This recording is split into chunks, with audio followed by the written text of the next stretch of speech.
বন্ধুরা, রোজ সকালবেলায় দোকানে এসে আমার কী কী কাজ করতে হয় চলো সেটাই আজকে তোমাদের সাথে বলবো। প্রথমত ঘুম থেকে উঠেই কিন্তু আমি চলে এসেছি দোকানে।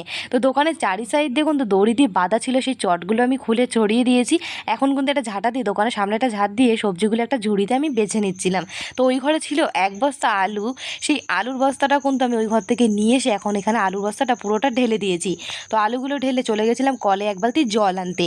তো জল নিয়ে এসে সবজিগুলোতে একটু জল দিয়ে দিয়েছিলাম, যেহেতু এখন গরমকাল সব শুকিয়ে শুকিয়ে যাচ্ছিলো। তো জমলে জল ছিটিয়ে দিয়েছি। এখন দোকানে ধূপধুনো দিতে দিতে মা দেখি মার্কেট থেকে সবজি সব কিনে নিয়ে ফিরে এসেছে।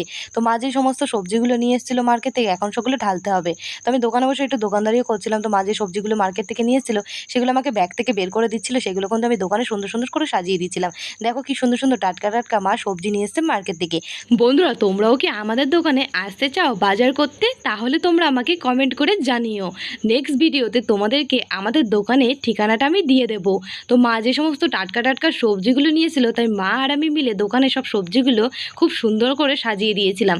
আজকে কিন্তু মা অনেক সবজি নিয়েছিল, আর দোকানে সকালবেলায় এসে আমার এই কাজগুলি থাকে।